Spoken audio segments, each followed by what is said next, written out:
So, TG, a few days ago was the first time I've ever killed another PC. I'd like to tell you why and how this happened.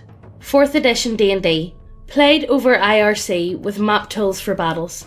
I was playing the Striker, a Thane-born barbarian. Now, at one point, we'd lost a player and acquired a new one. This new player purported vaguely to be female. It's a trap. But it was unclear, possibly just a dude playing pretend. A male to female, or a genderqueer. What was clear, however, was that he/she had some issues.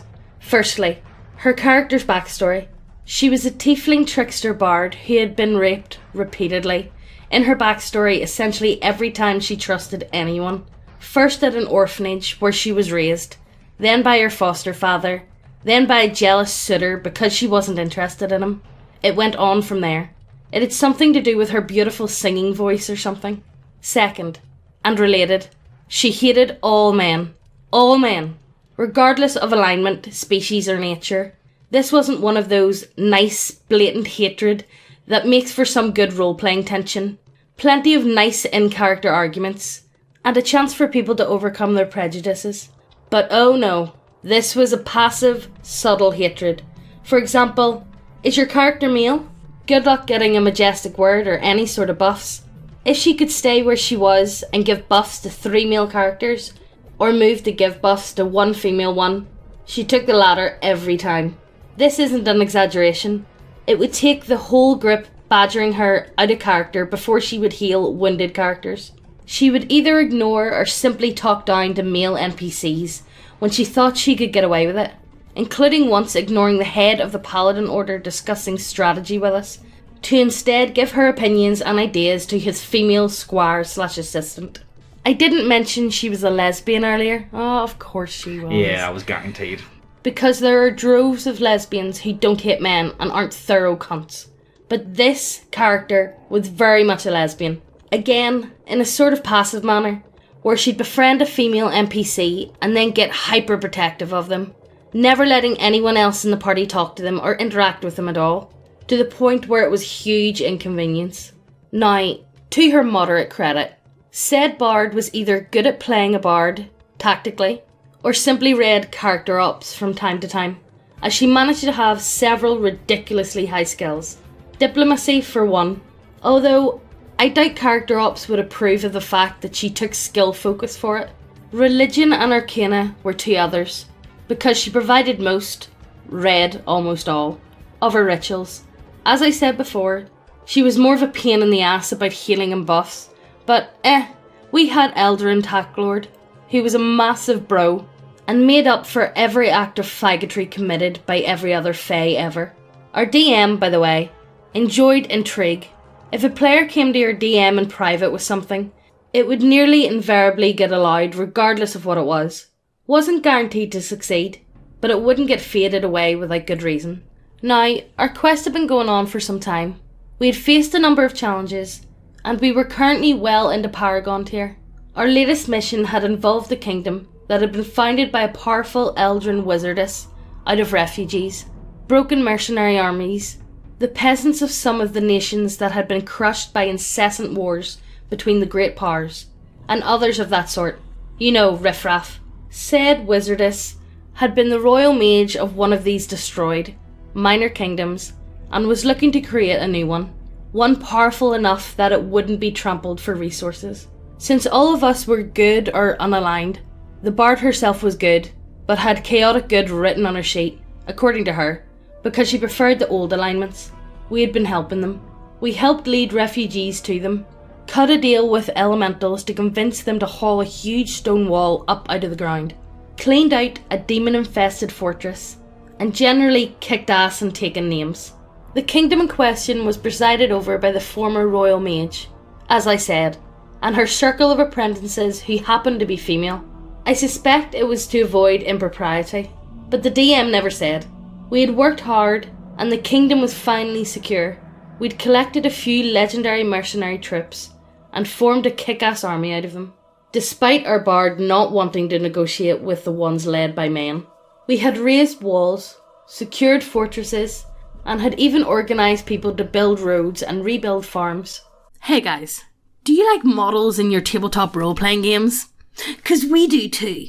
Do you like having big bitty waifus on your table? 'Cause we do too. We got human biddies, we got lizard biddies, we got orc biddies, oni biddies, cat bussies. We've got everything you want at neckbeardia.co.uk. Check the links down below, it helps us out a lot. Sorry for interrupting the video, let's get on with the story. I pretty much did do this. Things were starting to look prosperous, and we had been called to the newly named Star Palace to be honoured and discuss the future of the kingdom. Now, part of the reason our bard liked these people was a disproportionate number of women in power. As I said before, war had crushed many of the kingdoms these people had come from. Great swaths of the male population had been pressed into enlistment and slaughtered, so many mothers and widows occupied positions that would once have been filled by men, and as a result, it was predominantly women that filled the council chamber, aside from us. This was a point where things get bad. Our bard asked to speak and was granted the floor, ascending to the podium at the centre of the room. There she told the assembled the following. War, she claimed, was the fault of men. If it was not for men, there would be almost no war, no violence, no competitive machismo.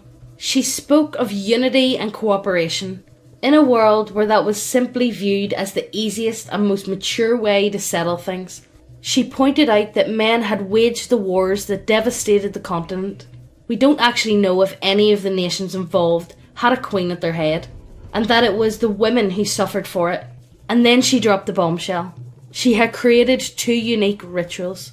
The first was a magical plague. It would drain the strength and energy from men and cause them to fall asleep. And then actually some feminist wet dream. Yeah, it is. And then drift into death. It was airborne, incurable, and fast acting. She said she made it painless to be more palatable. She said it would take a vast amount of reagents to work, but that they had enough now to easily do it with the cooperation of the Queen. The second ritual was the one she said would give their nation the chance to spread peace and enlightenment to everyone. Fucking hippie. This was the one that would keep them safe. It would turn a large number of assembled women into hermaphrodites. Jesus Christ. Capable of both sirring and bearing children.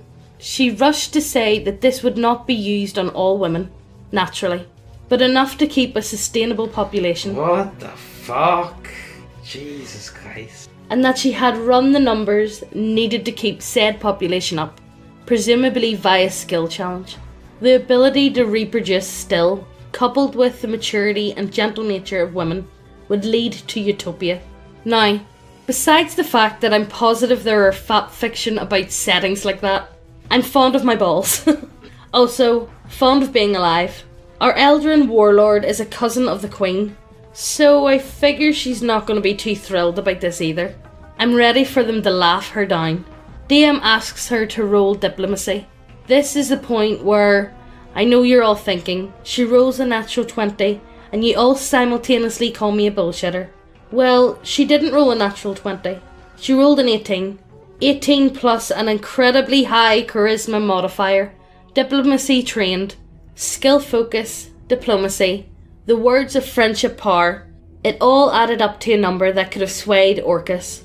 The DM is silent and tells her she passes the diplomacy check. This is the point where I fear I may have proven her right about male violence. Now, the council chamber and the Star Palace themselves are pretty cool. They were once an ancient Eldrin castle that got permanently plane shifted to a prime material and burned over time. We restored it. It's far, far, far bigger than we needed, but it's the most regal building around. So the royalty of the new kingdom uses it for stuff. Personally, I think it's nifty. The council chamber is huge too, with speaking crystals that carry sound implanted in the speaker's podium. Best part? The speaker is out of range of most spells, at least with the range they tend to have in 4th edition, just because of the sheer size of the room. So even if she swayed the Queen, it wasn't going to help what happened next.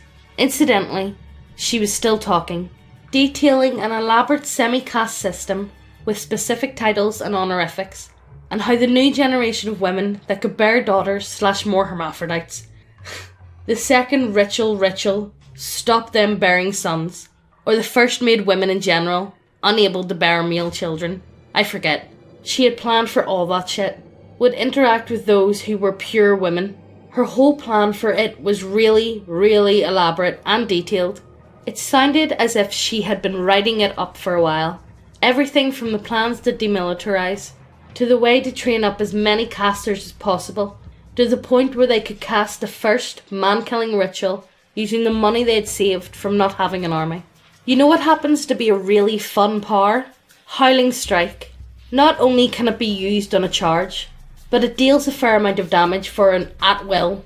Has some items that increase how much it deals in a way that is very, very satisfying.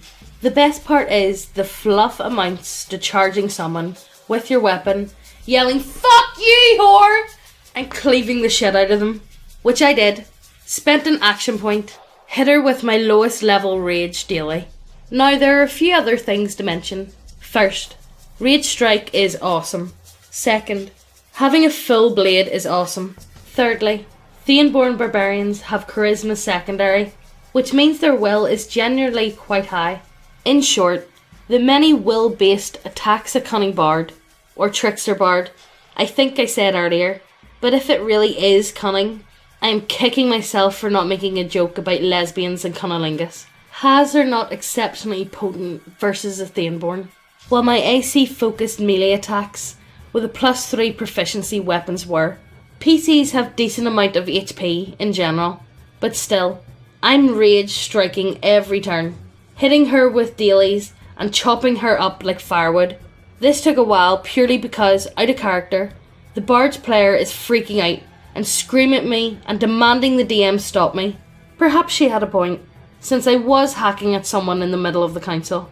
Someone who had simply been presenting an argument, even if it was arguably enhanced by arcane magic. Yes, that is pretty much exactly what I said. Out of character, I think I was also saying it every time he/she bitched. Now the guards are running across the chamber to break this up, and I am rage striking the shit out of every turn, and hitting on most of them.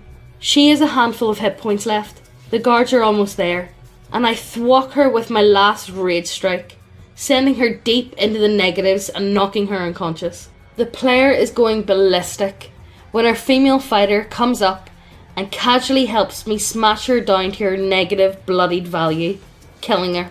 So the bard player is still freaking out, basically saying I should be executed on the spot, and the DM hurriedly ends the session. Our fighter, who herself is a big, quiet Goliath battle rager, ends it with something that just wouldn't have had the same effect if anyone else had said it. Some of us like men attached to dicks. You selfish cunt.